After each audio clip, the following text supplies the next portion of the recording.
Evening all, welcome to something a bit different. This is Planetary Annihilation. This is a game I have been just watching for so long. The reason I'm bringing it to you now is I'm a bit of a stingy sod. I'm not made of money, and when this has been on Steam, when it came out on Steam, it was like $100. Yeah, no, not buying that. However, it's now hit Gamma. I didn't know there was a Gamma stage, but apparently there is. And it's now hit Gamma, and this is £30, so that's probably what, $45, and it's not bad. It's still being developed though, so just bear that in mind. What is this game, and why am I bringing it to you? Well, it's got so many good ideas that I really, really love and I want to talk about. Now, I'm a big fan of the RTS strategy. I showed Dark Crusade in a few videos back. We are going to play a bit more of that actually, because I have got completely addicted to it once again. But Planetary Annihilation is, I guess, an extension of this. So if you've ever played Supreme Commander, Supreme Commander is a fantastic game, which I think just blew my mind because it was really big maps, loads of kind of carnage, and just really good stuff. Planetary Annihilation is like Supreme Commander on crack, because what it gives you is effectively multiple planetary battles. Okay, now we're not going to spoil this because we're going to do a few of these, but let me sell the game to you. Imagine building bases on moons, getting to the point where you own the entire moon. The entire moon is covered with your resources and your armies and your buildings and your base and your defenses. You then have orbital ships defending your planetary systems. You have planes and jets patrolling the ground, and you have tanks prowling the ground. And then all of a sudden, some smeghead smashes a moon into you because they built engines onto it. That can happen in this game. You can nuke the planet so that the whole thing shatters. That also can happen in this game. This is a good game. This is going to be amazing. And it's not even finished yet. This is a famous Kickstarter as well. It started as a Kickstarter a long time ago. And it's based upon, I guess, I think it was called Total Annihilation way back. And it was a game that just was brilliant. It was really, really well done. And what it spawned is now I guess a series, or rather a Kickstarter with a series of really good ideas that they wanted to draw into a kind of much better game that you see here. So this is, again, Planetary Annihilation. The purpose of it is that you have multiple planets, multiple war fronts. It's just carnage. Now, it's not particularly like maybe some of the latest RTSs. Like, people say, I mean, this makes me laugh, but people say things like Dota and LoL are kind of RTS-y. No, they're not. This is a like Supreme Commander, more than any other game ever. And it's just, you'll have hundreds of units, they'll all be destroyed. You'll have hundreds of planes, they would also be destroyed. It's just incredibly gratuitously bad and violent. And that's kind of the best game to me. At the moment, there's still a lot more to come through. So at the moment, it's still missing certain content. But as you can see, it's just a lovely, simple kind of shooter. And as you can see, we're fighting on these planets. It's just gorgeous. It really is. Now, I'm pleased to announce there's also naval units. So if you come to a planet with oceans, you can actually have oceanic planets. Then you're in luck, because you can then have naval units as well. So it's just a very well thought out game. Now, in terms of defenses, you obviously have missiles, lasers, rockets, but you also have artillery. As you can see, I'm building heavy artillery. These things fire shells into the orbit of the planet that then drop down. It's gorgeous.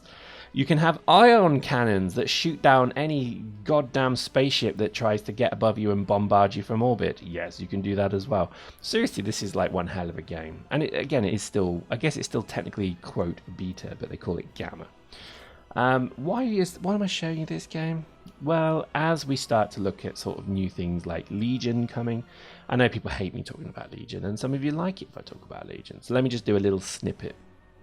Legion to me is at that kind of point where some really good game development ideas could potentially be kind of broadcast and go in.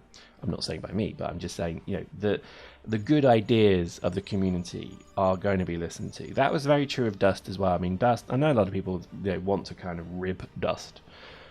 But all of the good ideas and all of the development work generally came from the community. So, that was quite a crowd-developed game, I want to call it. That's not the right term, because obviously we didn't do the actual coding. That was done by the very clever people at CCP. But I like to kind of show things like this because, again, I'm kind of surprised how many people only play a few games. Like, they'll just play COD, or they'll just play PlanetSide 2, or they'll just play Dust 514. It's amazing how many people have contacted me and said, I don't play any other game. None at all. That this is my only game I play. And that surprises me because, I mean, I'm a gamer through and through, and I think for me, I play games to alter the mood that I'm within. So, hard day at work, you'd probably play something like Dust because it's a good way to kind of get your aggression out. It can be bad as well. If you're kind of bored and you just want to kind of pass time, you'd play something like Spelunky or something like this. This is a great time passing kind of game. If you want to maybe, I don't know, get away from things, now you'll laugh at this, but if you want to get away from things, I'd play DayZ. I know it sounds stupid, but, if you wanted to feel like have an adventure or have an experience, DayZ was always a good thing for me, personally, to do that. The kind of, the wonder of running through a building, looting, zombies, the whole lot. I loved it. I really did. And I think really, gaming is no different to watching TV. It's this generation, the new generation's way of enjoying content is through gaming now. It's not necessarily films and TV. And I think that, only with time are we going to see this become more and more prevalent as we go. Anyway, I'm not selling gaming to you because you obviously know gaming, but post in the comments, tell me which games you play for which kind of feelings and mood. If I'm in a really, really, really, really bad mood, I used to play things like Populous, or I guess, what were the God games? I can't remember now. But the God games, Black and White was a good one. You just literally beat the crap out of your minion. I don't know if you remember that. Dungeon Keeper, that was another one. You used to kill minions by the crazy just because had a bad mood. Right, kill things. And I think this is really prevalent and and almost this is kind of the point of why I'm keen to show you new things and other things. Is because I think there's now no time better than the present to actually look at new games to play. Dust, unfortunately, is maybe going away eventually. I mean, we don't know. We've still not been told anything. And Legion is obviously coming. I mean, that's pretty much a given.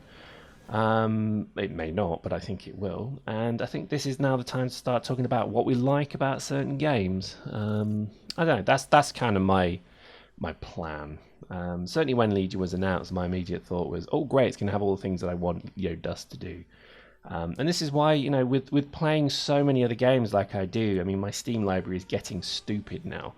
And I've got multiple Steam accounts as well, which isn't good. But I just find that more and more I really want to, just experience different games and see, cherry pick the good things from them. And I think, things like Mount and Blade has been a fantastic example of this, because Mount and Blade to me it's an old crappy game, I admit. It looks not great. But the idea behind it is just wonderful. This freedom that you get is just incredible. And I don't think I've ever seen games like that since. I think it's even a shame they never did a follow-up to it, because it was such a good game. And I think, again, I find it very difficult and annoying that they put so many, they put so much prevalence on single-player games. It just, that kind of bothers me.